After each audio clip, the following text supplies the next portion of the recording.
All right, so you're finally ready to tackle that flooring project. That's awesome. But before you even think about hitting add to cart on those gorgeous bamboo planks, we got to talk about the one thing that can totally make or break your DIY dreams: measurements. Ugh, measurements. The thing everyone thinks will be easy, but always ends up causing the biggest headaches. Oh, tell me about it. That's why today we're diving deep into a blog post from those flooring gurus over at Wood and Beyond called, get this, Flooring Measuring Mistakes: Insights from a Flooring Fitter. And let me tell you, these folks have seen it all. Seriously, though, what's so cool about Wood Beyond is that they're not just some random people on the internet. They've actually been selling and installing floors for like, what is it, 15 years? Over 15 years. Which basically means they've encountered every possible measuring mishap you can imagine. And hopefully they can help us save you from making the same mistakes. Oh, absolutely. And believe me, they do not hold back on the horror stories. We're talking budget blowouts, missed deadlines, piles of leftover flooring, enough to make you want to swear off DIY projects forever. Okay, so the blog jumps right into the most common measuring mistakes. And the first one is a classic: doing the math wrong. I was going to say, you got to start with the basics. Right. And I know what you're thinking. It's just length times width. How hard can it be? I've totally been there. But even in the most basic square room, it's easier to mess up the math than you think. Oh, yeah. And here's the thing. People forget about all those little things that mess up the perfect rectangle. You know, like that awkward bump out under the fireplace or that weird angled nook in the corner. Suddenly, they're short a few square feet and have to make a mad dash back to the store, hoping they even have more flooring in stock. Ugh. And even if they do have more, that's an extra expense you definitely didn't budget for, right? Precisely. Not to mention the stress of having to scramble last minute to find more. And honestly, ordering too much because of a miscalculation is a whole other issue on its own. Oh, I bet. Because you can't just, like, return extra flooring, can you? Nope. And good luck trying to resell it.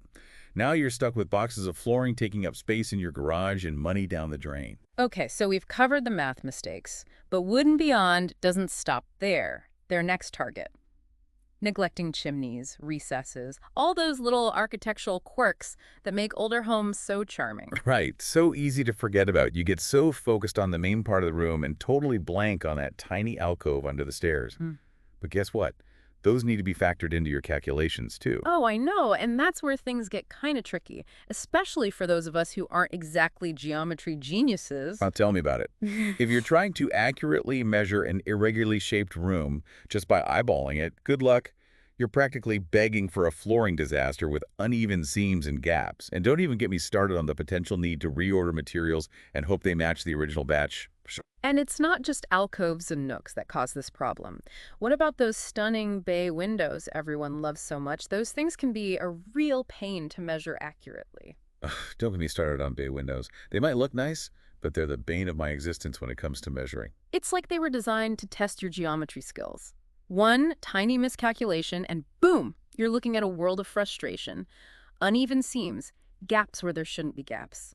A floor that screams, "Help! A DIY newbie lives here." And speaking of architectural challenges that'll put your measuring skills to the test, let's talk about everyone's favorite staircases. Oh man, staircases. Don't even get me started. I once tried to help a friend with their flooring project, and we totally spaced on measuring the risers. Let's just say we made a few unplanned trips to Lowe's that week. Ugh, the classic DIY rite of passage. But seriously, folks, if you're planning on extending your beautiful new flooring up a staircase, treat those stairs like their own separate mini flooring project. Ugh, right. Each step needs its own measurements, both the tread, the part you actually step on, and the riser, which is that vertical piece between each step. And don't forget about those landings at the top or bottom of the stairs. Oh, yeah. Landings can be deceptively large. They really can. You do not want to be 2 steps away from finishing your flooring masterpiece, only to realize you're short a few square feet. It's true. It's like the universe loves to see us DIYers sweat. Yeah. And speaking of things that make us sweat, you know what always trips people up? Square footage conversions. Ugh, conversions. Why do they even exist? It's Yeah. like they were invented to make our lives harder. I'm convinced of it. And it's always one tiny mistake that throws everything off, like mixing up feet and meters or something. Suddenly you have enough flooring to cover your entire house twice over. Or you end up 3 square feet short in the bathroom. Exactly. So what's the secret to avoiding a conversion catastrophe? 2 words: flooring calculator. The trusty sidekick every DIYer needs. Seriously, though, these online calculators are a game changer. But for anyone who hasn't used one before, how do they actually work? Yeah, they're so easy. A lot of flooring companies like Wood and Beyond actually have free calculators on their websites. Hmm. You just put in the measurements of your room, and we're talking precise measurements, people down to the like a quarter of an inch if you have to. And then the calculator does all the work for you, converts everything to the right units, figures out the square footage, It's like magic. pretty much. But it gets even better. Some calculators even factor in waste for you automatically. Okay, so you've carefully measured every inch of your space. You've double-checked everything with a flooring calculator. But now comes the scariest part, actually ordering the flooring. It's scary. Because what if you don't order enough? Exactly. And then you have to try to find more that matches. And then it never matches perfectly. Yeah. And you're stuck with this slightly off-colored patch in the middle of your floor. Just, ugh, nightmare. Okay, so how do we avoid that? What do we do? This is where a little planning and maybe a little paranoia comes in handy. Even if you think you've ordered enough, get a little extra. Consider it an insurance policy for your peace of mind. Right. I mean, it's always better to have a few extra boxes lying around. Absolutely. And honestly, that extra flooring might come in handy later down the road if you ever need to do repairs. True. It's way easier to pull up a few damaged planks and replace them if you already have matching flooring on hand. Right. Trying to find a perfect match years later is like Yeah. impossible. Exactly. And while we're on the topic of things we should probably do but don't always remember, the blog also stresses the importance of measuring. Twice. I know. It seems obvious. But honestly, how often do we skip this step? Oh, all the time. Especially when we get excited about a project. We just want to get started, you know? Yeah. Who has time for measuring twice? Right. But you know what? Those few extra minutes it takes to double check your measurements could save you a lot of headaches down the road. Like they say, measure twice, cut once. Exactly. Yeah. Or, in this case, measure twice, order once, and then maybe order a few extra boxes just to be safe. Love it. Okay, so Wood and Beyond also throws in a couple of pro tips to really help us out. And the first one kind of threw me for a loop. They recommend measuring the thickness of your existing floor. Oh, yeah. That's a good one. I feel like that's the thing nobody ever thinks about. I know, it's like, why does that even matter? But then they explained it, and it actually makes a lot of sense. It really does. Because most people only think about the length and width of their floor, but they completely forget about the vertical dimension, like how high up the flooring will sit. And Right. even a small difference in thickness between your old flooring and your new flooring can cause problems. So, like, if the new stuff is thicker, it might not fit under your door anymore? Exactly. Imagine you've just spent an entire weekend installing these gorgeous new hardwood floors. You're exhausted, but so proud of yourself. You should be. Right. But then you go to close your bedroom door, and it gets stuck. Yeah. Or even worse, it won't close at all because your new floor is like a quarter of an inch too high. Talk Yeah. about a DIY fail. That's like next level DIY disaster. Okay, so how do we avoid that?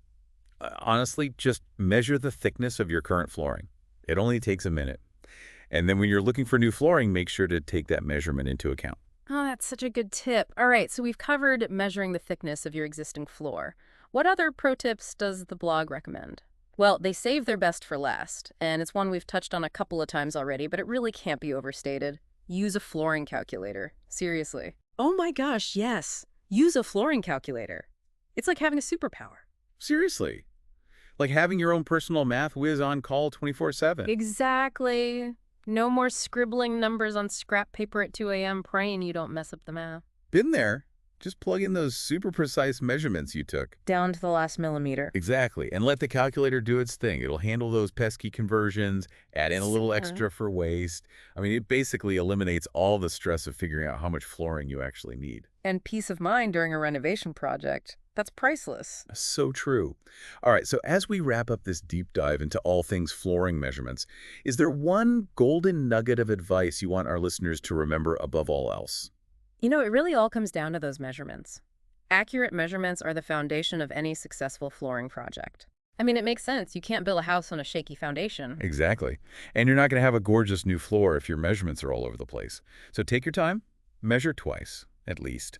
And don't forget about all those little nooks and crannies that can throw you off. Oh! And embrace the magic of the flooring calculator. Yes. Listen to the expert. Now, before we sign off, one final thought.